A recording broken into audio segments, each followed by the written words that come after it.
नमस्कार दोस्तों, कहानी में आपका स्वागत है। आज की कहानी पिछले कई दिनों से वीडियो नहीं आ रही थी, उसके लिए मैं आपसे क्षमा चाहता हूँ। आज की जो कहानी है वो कहानी काफ़ी पुरानी है।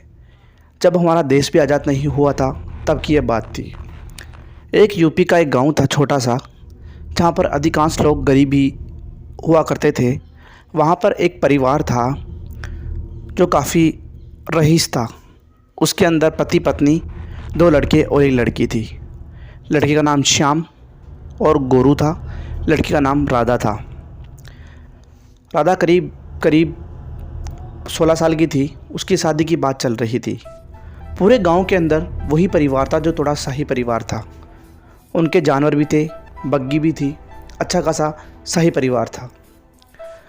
दोनों लड़के बाहर शहर में पढ़ा करते थे। अब जब राधा की शादी हुई तो ऐसे परिवार में हुई थी, वो भी काफ़ी ठीक परिवार था। वो भी काफ़ी शाही परिवार था और अच्छा परिवार था। इनके भी, राधा के परिवार के अंदर भी काफ़ी बड़ी बड़ी हवेली, अच्छे अच्छे घर मकान, मतलब इनको सब कुछ था, भगवान ने सब कुछ दे रखा था। उसी प्रकार इसकी शादी भी अच्छे ख़ानदान में हुई थी, जहाँ पर बड़ी हवेली, जानवर, बग्गी सब हुआ करते थे। उस समय की बात है, राधा की शादी हो गई थी और राधा अपने ससुराल चली गई थी। वो एक घर से दूसरे घर गई थी। ऐसा घर में गई थी जैसे कि सब सुख सुविधा हो। वहाँ पर पहुँचने के बाद उसकी शादी हुई, करीब 5-6 महीने हो गए थे।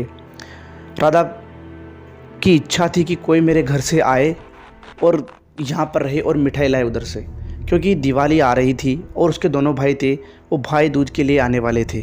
तो उसने संदेश भेजा था। तो वो दोनों भाई शहर से आ गए थे और शहर से आने के बाद अपनी दीदी के घर जा रहे थे। उस समय बग्गियाँ हुआ करती थी।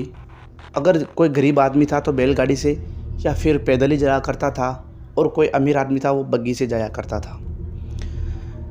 गौरव और दूसरा भाई श्याम दोनों अपनी बग्गी से चले गए। राधा की घर की दूरी, मतलब उसके ससुराल की दूरी इतनी थी कि उनको 2 दिन लग गए। जब पहले दिन से निकले तो वो जो गौरव के रिश्तेदार थे उनके गांव पहुंचे। दूसरे दिन जाकर वो अपनी दीदी के वहाँ पर पहुँचे। जब वो दीदी के वहाँ पर पहुँचे तो उनको काफ़ी अच्छी सुविधा मिली गई, अच्छा सा स्वागत किया गया। पहले जाते ही उनका अच्छे से स्वागत किया, फिर उनको खाने के लिए बुलाया, मतलब उनका नाश्ता करवाया। शाम का डिनर सबने साथ ही किया। उनके सोने की व्यवस्था एक हवेली के अंदर की गई, जिसके अंदर वो रहते थे। एक ऊपर वाला कमरा था, वहाँ पर की गई। वहाँ पर जब श्याम और गौरव दोनों गए तो वो कमरा काफ़ी बड़ा था। अब वो सफ़र करके आए थे तो उनको नींद भी आ रही थी। धीरे धीरे वो अपने बेड की तरफ जा रहे थे और उनको नींद आने लगी। तो गौरव को नींद आ गई, तक काफ़ी थका हुआ था। परंतु श्याम अभी तक ज़्यादा नींद के कारण नहीं था, परंतु उसको नींद नहीं आ रही थी। करीब रात के 12:30 बज गए थे, उसको हल्की हल्की नींद आने लगी। तभी उसके जो रूम था, उन्होंने रूम बंद कर रखा था और एक रूम के सामने एक बड़ी सी गैलरी थी। तो उन्होंने जब सोने की कोशिश की शाम ने, तो उसको आवाज़ आई। उसको ऐसी आवाज़ आई कि कोई 2 औरतें बाहर बात कर रही है, परंतु वो क्या बात कर रही है ये शाम को समझ में नहीं आ रहा था। उसको लगा कोई होगा। अब वो जैसे ही सोने लगा, वो आवाज़ धीरे धीरे बढ़ने लगी। अब वो सोच रहा था कि करूँ क्या, है कौन जो इतनी रात को ये बाहर बहस कर रहा है। अब उसको ये समझ में आ गया था कि किसी बात पे लड़ रही है। उस कमरे के अंदर एक लालटेन जल रही थी और लालटेन को श्याम लेकर अपने रूम से बाहर गया और उस गैलरी में पहुंचा। गैलरी के सामने एक पार्क था, उनका गार्डन था। वहाँ पर लोगों के बैठने की अच्छी सी कुर्सियाँ और टेबल रखी हुई थी। अब वो लड़कियाँ उसको दिखाई नहीं दे रही थी। उसने आसपास देखा, परंतु उसको आवाज़ अब जो पहले साफ समझ में नहीं आ रही थी, वो अब साफ समझ में आ रही थी। वो लड़ रही थी कि कौन ज़्यादा सुंदर है, मैं ज़्यादा सुंदर हूँ। तो उसे लड़की बोलती है मैं ज़्यादा सुंदर हूँ। फिर पहली बोलती है मैं सुंदर हूँ। उसने चारों तरफ नज़र घुमाकर देखा और उसने उस गार्डन की तरफ देखा। जैसे उसने लालटेन उस गार्डन की तरफ करी तो उसकी नज़र उन लड़कियों पर पड़ी और वो इस बात को बहस कर रही थी। जैसे ही शाम की नज़र उन लड़कियों पर पड़ी, उन लड़कियों ने भी एकदम घूर के शाम को देखा और कहा क्यों लड़के, तू ही बता दे हम दोनों में से कौन ज़्यादा सुंदर है। ये कहते ही उसकी वही रूह काँप गई। वो धड़ धड़ काँपने लगा और दौड़ता हुआ अपनी गैलरी को पार करता हुआ अपने रूम में गया और दरवाजे को बंद कर दिया। जब दरवाज़ा ज़ोर से बंद हुआ तो गौरव की आँख खुल गई। गौरव को लगा कि ये क्या हुआ। उसने पूछा, क्या हुआ रे? तो श्याम डर के मारे उसके अंदर, चादर के अंदर छुपा हुआ था। उसने कहा, कुछ नहीं कुछ नहीं, और वो धड़ धड़ काँप रहा था। श्याम ये सोचकर नहीं बता रहा था कि काफ़ी अगर इनको बताऊंगा तो ये मेरी बात का विश्वास नहीं करेंगे।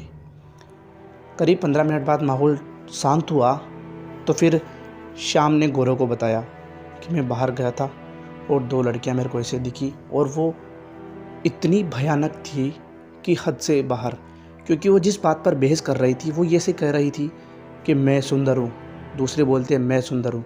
और जब उनकी नज़र मेरी तरफ गई तो मैंने देखा कि वो इतनी काली थी, सिर्फ उनकी आंखें दिखाई दे रही थी। जैसे ये बात कही तभी ज़ोर ज़ोर से दरवाजे पर नॉक होने लगी। ये देखकर श्याम और गौरव दोनों डर के मारे कांपने लगे। वो करे भी तो करे क्या, दरवाजे के बाहर जा नहीं सकते। ज़ोर ज़ोर से दरवाजे पर नॉक होने लगी। वो हनुमान चालीसा पढ़ने लगी, परंतु जैसे हनुमान चालीसा पढ़ी उन्होंने ज़्यादा ज़ोर ज़ोर से दरवाज़ा बंद हुआ। वो भी ज़ोर ज़ोर से हनुमान चालीसा पढ़ने लगी तो दरवाजे की आवाज़ थी वो धीरे धीरे कम होने लगी। उनको लगा कुछ तो कुछ गड़बड़ है। वो दोनों डर के मारे काँप रहे थे। अब धीरे धीरे सुबह भी हो रही थी और दोनों बेचारे सफ़र के कारण थक भी चुके थे। उनको नींद आ गई थी। जब सवेरा हुआ तो वो उठे नहीं थे। उनको मतलब राधा का जो ससुराल था, उनको लगा कि शायद ये सफ़र का नतीजा है और ये थक गए होंगे, तो वो सो रहे। जब दोपहर हुई तो उनको वो पूरी घटना राधा को और राधा के ससुराल को बताई गई। तो राधा के ससुराल वाले हंसने लगे कि आप कैसी बात कर रहे हो समधी जी, हम काफ़ी कई दिनों से यहाँ पे रहते हैं और आप ऐसी बातें कर रहे हो, हम आपकी बात को मजाक मानते हैं। उन्होंने कहा, नहीं, हम यहाँ पर नहीं रुकेंगे, हम यहीं जाएंगे। और दीदी आप आज ही भाई दूज मना लो। परंतु उसके ससुराल वालों ने कहा कि आप एक काम करो, अगर आपको ज़्यादा डर लगता है तो हमारे यहाँ बहुत सारे नौकर हैं और आप आज की रात इनको हट्टे कट्टे नौकरों को लेकर सो जाइए। उन्होंने कहा ठीक है। तो उन्होंने उस दिन भाई दूज मना ली और वो इसलिए नहीं भेजना चाहते थे क्योंकि वो जिस समय जाना चाहते थे ना, वो शाम हो चुकी थी। अगर वो इस समय जाएंगे तो जंगल के अंदर ही रह जाएंगे और ना ही वो अपने समधी के घर पहुँचेंगे इस बात से। तो उन्होंने उस रात हट्टे कट्टे कुछ नौकर थे उनको उनके रूम में भेज दिया और वो वहीं पर सो गए। परंतु उस रात ऐसी कोई भी घटना नहीं हुई। जब दूसरी सुबह हुई तो श्याम और गौरव उठकर अपने घर के लिए निकल गए। करीब 2 दिन बाद वो अपने घर पहुँचे। घर पहुँचने के बाद उन्होंने अपनी घटना अपने परिवार वालों को बताई, मम्मी पापा को बताई और ये बताकर वो शहर चले गए। करीब 1.5 महीना बीत गया था उनको शहर जाए हुए और उस समय मोबाइल टेलीफोन नहीं हुआ करता था, तो जो संदेश भेजना था वो नौकरों के माध्यम से भेजा जाता था। राधा के ससुराल वालों की तरफ से संदेश आया कि राधा की तबीयत इतनी ज़्यादा ख़राब है कि आप पूछो मत, हो शायद वो आपको आखिरी बार देखना चाहती हो। ये संदेश सुनकर राधा की माँ और पापा दोनों डर गए मानो। उन्होंने कहा कि भाई को भी साथ लेकर आना। जब तक भाई को संदेश जाता तब तक उसके माँ बाप को रहा नहीं गया और वो बिना कहे चले गए। उनको संदेश भेज दिया गया था दोनों भाइयों को। अब वो जैसे ही वहाँ पर पहुँचे तो राधा की माँ के पैर डगमगाने लगे क्योंकि राधा की जो चमड़ी थी वो मांस एकदम से सूख गया था, बिल्कुल नस नस दिख रही थी, उसकी आंखें अंदर धंस चुकी थी। जब उनसे ये घटना के बारे में पूछा गया ससुराल वालों से तो उन्होंने कहा कि हमने हर एक पंडित जी, हर एक वेद, सबसे इलाज करा कर देख लिया परंतु कुछ भी नहीं हुआ। हमने हमारी तरफ से पूरी कोशिश कर ली और अब हमसे राधा की ये देखी नहीं जाती। हमने कोई भी कसर नहीं छोड़ी। हमको लगा कि आपको सूचित करना सही होगा, शायद राधा की आखिरी इच्छा हो। और कहीं वेदों ने यह भी कहा है कि अब ये बच नहीं सकती। राधा की माँ के पेट डगमगाने लगे। अब राधा की माँ जो थी वो महादेव की बहुत बड़ी भक्त थी। दोस्तों ये पार्ट 1 था। अगर आपको पार्ट 2 चाहिए तो प्लीज़ कमेंट कर देना। और हाँ दोस्तों, कहानी को सीरियस मत लेना, कहानी बहुत अच्छी लगेगी मेरे को, आपसे आशा है। प्लीज़ कहानी में बहुत ज़्यादा इंटरेस्ट है, पार्ट 2 के लिए कमेंट कर देना प्लीज़ दोस्तों।